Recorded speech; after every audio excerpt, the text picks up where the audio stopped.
Om Swastiastu. Assalamualaikum warahmatullahi wabarakatuh. Salam sejahtera untuk kita semua. Perkenalkan, nama saya I Gusti Ayu Nyoman Arasatnyani dengan NIM 2017041205 sebagai pemateri pertama. Di sini saya akan menjelaskan tentang rapat bisnis. Baik, yang pertama yaitu pengertian rapat bisnis. Rapat bisnis terdiri dari dua kata, yaitu rapat dan bisnis.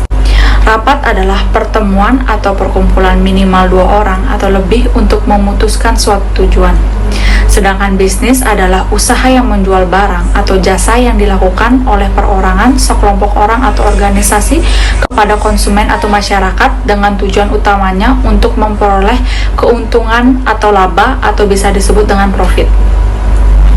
Jadi dapat disimpulkan, rapat bisnis didefinisikan sebagai bentuk pertemuan dua orang atau lebih di suatu tempat, baik di dalam maupun di luar kantor, untuk membahas hal-hal yang berkaitan dengan kegiatan bisnis. Selanjutnya yaitu perbedaan rapat bisnis dengan rapat non-bisnis. Faktor yang membedakan rapat bisnis dengan rapat non-bisnis adalah tujuan atau orientasi penyelenggaraan sebuah pertemuan. Tentu saja rapat bisnis bertujuan untuk berorientasi pada bisnis, sedangkan rapat non-bisnis berorientasi bukan pada bisnis. Misalnya untuk tujuan sosial kemasyarakatan, peningkatan pelayanan kesehatan dan pendidikan. Tujuan rapat. Menurut Locker dalam bukunya Business Communication Building Critical Skills menyatakan bahwa rapat memiliki 6 tujuan. Di antaranya yang pertama, berbagi informasi. Rapat menjadi media penyebaran informasi secara langsung. Yang kedua, menjajakan ide atau gagasan. Rapat mengumpulkan berbagai ide atau gagasan yang dikemukakan oleh peserta. Yang ketiga yaitu evaluasi ide atau gagasan. Dalam rapat dapat menghasilkan keputusan yang tepat dan mengevaluasi kesalahan dari ide atau gagasan yang dikemukakan. Yang keempat, pengambilan keputusan. Dalam rapat dapat menentukan keputusan yang diambil berdasarkan suara peserta yang telah disepakati. Yang kelima, membuat dokumen. Dokumen dibuat sebelum ide atau gagasan dijalankan. Dan yang terakhir, memotivasi peserta rapat untuk memberikan motivasi peserta agar meningkatkan kinerja kerjanya. Selanjutnya yaitu jenis-jenis rapat bisnis berdasarkan tujuan. Yang pertama ada rapat penjelas. Rapat penjelas adalah rapat yang diselenggarakan untuk tujuan menyampaikan penjelasan kepada para peserta rapat dari pemimpin. Yang kedua yaitu rapat pemecah masalah. Rapat pemecah masalah diselenggarakan untuk menemukan pemecahan tentang suatu masalah yang sedang terjadi atau dihadapi. Yang ketiga yaitu rapat perundingan. Rapat perundingan adalah rapat yang diselenggarakan dengan tujuan menghindari timbulnya suatu perselisihan, mencari jalan tengah agar tidak merugikan kedua belah pihak. Berdasarkan sifat, yang pertama yaitu rapat formal. Rapat formal adalah rapat yang dilaksanakan dengan suatu perencanaan terlebih dahulu sesuai dengan aturan yang berlaku dan semua peserta rapat memperoleh undangan. Yang kedua, rapat informal. Rapat informal adalah rapat yang dilaksanakan secara tidak resmi dan tidak berdasarkan suatu rencana yang bersifat resmi. Yang ketiga, rapat terbuka. Rapat terbuka adalah rapat yang dapat dihadiri oleh seluruh anggota organisasi. Materi rapat yang dibahas merupakan masalah yang tidak bersifat resmi. Yang terakhir yaitu rapat tertutup. Rapat tertutup adalah rapat yang diselenggarakan untuk kalangan tertentu dalam suatu organisasi, biasanya menyangkut masalah yang sifatnya rahasia atau belum boleh diketahui oleh umum. Berdasarkan jangka waktu, yang pertama ada rapat mingguan. Rapat mingguan itu adalah rapat yang diselenggarakan secara rutin setiap minggu guna membahas masalah-masalah yang bersifat biasa yang dihadapi oleh setiap seksi atau subseksi. Yang kedua itu rapat bulanan. Rapat bulanan adalah rapat yang diselenggarakan setiap bulan dengan rutin guna membahas masalah-masalah yang bersifat biasa yang dihadapi oleh setiap seksi atau subseksi. Yang ketiga yaitu rapat semester. Rapat semester adalah rapat yang diselenggarakan setiap 6 bulan sekali guna mengadakan evaluasi hasil kerja selama setengah tahun dan mencari serta menentukan rencana-rencana selanjutnya untuk waktu 6 bulan berikutnya. Rapat tahunan adalah rapat yang diadakan sekali setahun yang bertujuan untuk mengevaluasi pelaksanaan dan hasil dari rencana jangka pendek dan jangka panjang. Baik yang terakhir berdasarkan nama. Ada 3, yaitu rapat kerja. Rapat kerja adalah rapat atau pertemuan para karyawan dan pemimpin guna membahas hal-hal yang berhubungan dengan pelaksanaan tugas atau instansi. Yang kedua yaitu rapat dinas. Rapat dinas adalah rapat yang membicarakan masalah kedinasan atau pekerjaan, biasanya dilakukan oleh orang-orang yang bertugas di instansi pemerintah. Dan yang terakhir itu musyawarah kerja. Musyawarah kerja adalah kata lain dari... Nama saya Igusti Bagus Aditya Kusuma, NIM 2017041163. Perencanaan rapat bisnis. Menurut Purwanto, terdapat beberapa ciri tentang bagaimana mendesain sebuah agenda rapat yang baik, yaitu sebagai berikut. 1. Mencantumkan tanggal, tempat, waktu dimulai dan waktu selesai. 2. Mencantumkan rumusan, tujuan atau maksud rapat. 3. Mencantumkan siapa saja yang hadir. 4. Menyusun daftar topik yang akan dibahas. 5. Membuat alokasi waktu untuk setiap topik yang dibahas. 6. Menyusun bahan-bahan bagi peserta yang harus diselesaikan sebelum rapat dimulai. 7. Bahan-bahan rapat dibagi kepada setiap para peserta rapat bisnis lambat-lambatnya seminggu sebelum rapat bisnis dimulai.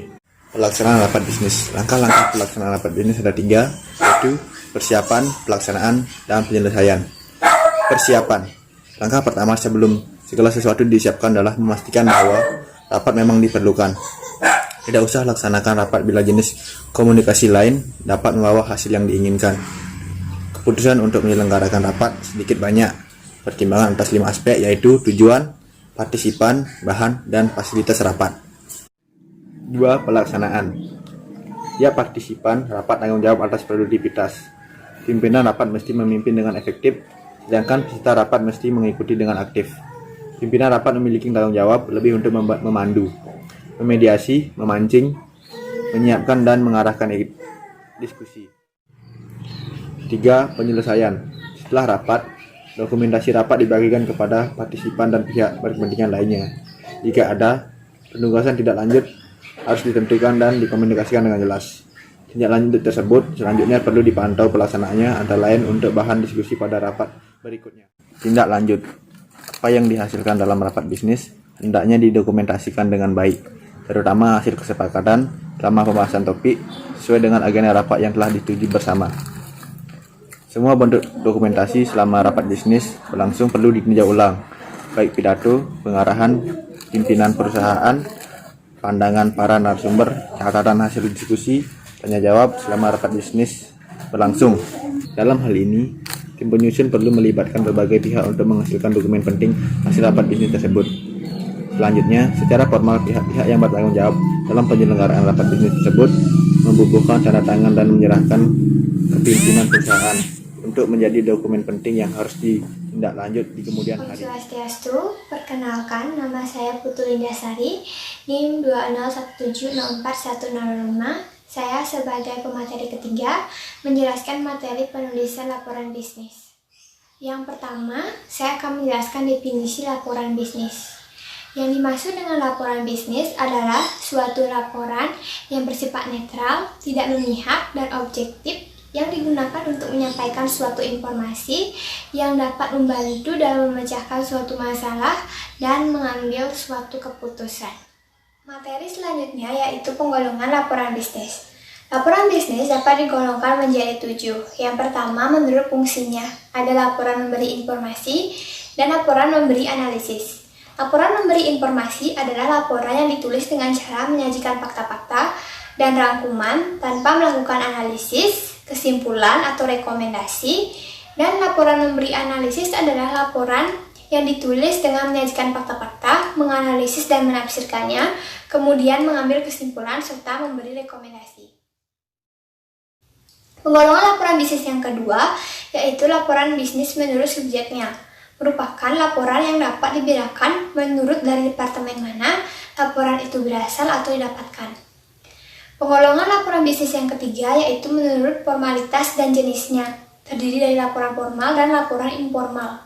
Laporan formal adalah laporan yang biasa disebut dengan laporan panjang, yang mencakup body text atau pendahuluan, isi dan penutup, preparatory part seperti sampul, judul halaman, daftar isi, daftar tabel, dan supplementary part terdiri dari lampiran, daftar pustaka, daftar istilah indeks. Sedangkan laporan informal hanya mencakup body text saja. Selain itu terdiri dari judul halaman, pengiriman, catatan akhir, dan lampiran. Laporan informal biasanya berupa laporan memorandum, laporan surat, dan laporan cetak. Penggolongan laporan bisnis yang keempat yaitu menurut keasliannya, terdiri dari laporan otoritas. Laporan otoritas adalah laporan yang dibuat atas dasar permintaan atau mendapat kuasa dari orang lain. Yang kedua yaitu laporan sukarela. Laporan sukarela adalah laporan yang dibuat atas inisiatif Anda sendiri. Yang ketiga yaitu laporan publik. Laporan publik adalah laporan yang dibuat oleh lembaga-lembaga pemerintahan. Dan yang keempat yaitu laporan swasta adalah laporan yang dibuat oleh perusahaan-perusahaan swasta. Penggolongan laporan bisnis yang kelima yaitu menurut frekuensinya, terdiri dari laporan berkala. Laporan berkala adalah suatu laporan yang dikeluarkan secara harian, mingguan, bulanan, semesteran, atau tahunan. Dan terdiri dari laporan khusus. Laporan khusus adalah laporan yang mencakup situasi atau kejadian unik seperti munculnya krisis dalam suatu perusahaan. Dan penggolongan laporan bisnis yang keenam yaitu menurut kegiatan proyek, terdiri dari laporan pendahuluan, laporan perkembangan secara berkala, dan laporan akhir.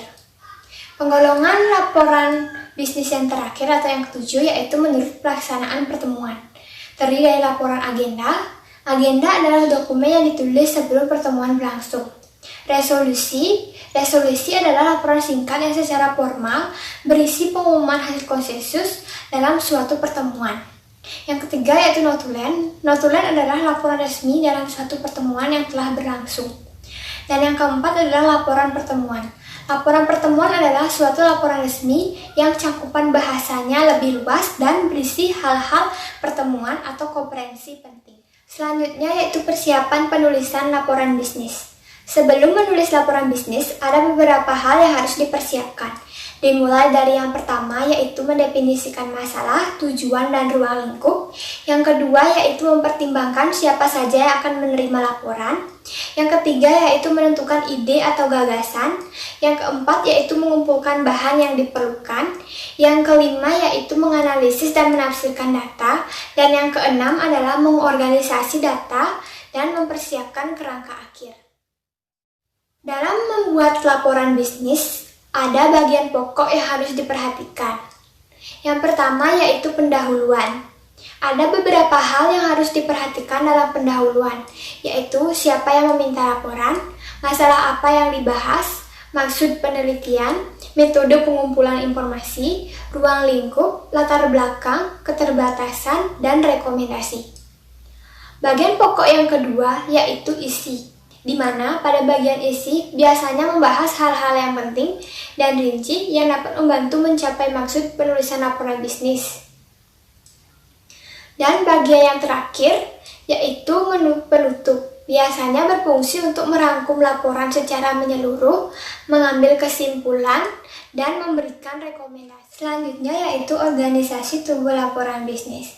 Sebelum menyusun laporan bisnis, kita juga harus memilih rencana organisasional yang digunakan untuk membuat tubuh laporan dan bagian teks. Dalam menyusun tubuh laporan, ada dua cara yang dapat dilakukan, yaitu cara yang pertama disebut dengan cara deduktif, di mana tubuh laporan yang ditulis terlebih dahulu adalah ide pokok atau rekomendasi, atau ditulis dari bagian belakang ke depan. Dan cara yang kedua adalah cara induktif, di mana tubuh laporan yang ditulis terlebih dahulu adalah fakta-fakta yang dimiliki sebelum ide pokok, kesimpulan, dan rekomendasi. Cara menyusun teks laporan bisnis. Ada beberapa cara yang dapat digunakan untuk mengembangkan teks laporan bisnis. yaitu dengan cara pertama, membuat topik-topik atau kriteria. Cara yang kedua, menyusun urutan suatu peristiwa atau kejadian-kejadian. Cara yang ketiga, yaitu mendeskripsikan lokasi atau tempat. Cara yang keempat, yaitu menjelaskan suatu proses atau prosedur. Cara yang kelima, yaitu menyusun tingkat pentingnya secara alfabet. Cara yang keenam, yaitu menyusun tingkat familiaritasnya. Cara yang ketujuh, yaitu menyusun sumber-sumber yang digunakan. Dan cara yang terakhir, yaitu pemecahan masalah. Dari materi yang kami bahas, dapat disimpulkan bahwa rapat bisnis adalah bentuk pertemuan dua orang atau lebih dalam suatu tempat untuk membahas hal-hal bisnis. Rapat bisnis berorientasi pada bisnis dan bertujuan untuk mencapai beberapa target yang diinginkan. Rapat bisnis dibagi menjadi beberapa jenis, seperti rapat bisnis berdasarkan tujuan, sifat, jangka waktu, dan berdasarkan nama. Dalam rapat bisnis diperlukan persiapan yang matang dan pelaksanaan yang baik. Dalam rapat bisnis juga memiliki gaya tempat duduk yang bervariasi. Dalam materi laporan bisnis merupakan hal yang paling penting digunakan dalam suatu perusahaan. Karena laporan bisnis memiliki tujuan yaitu membantu manajer perusahaan.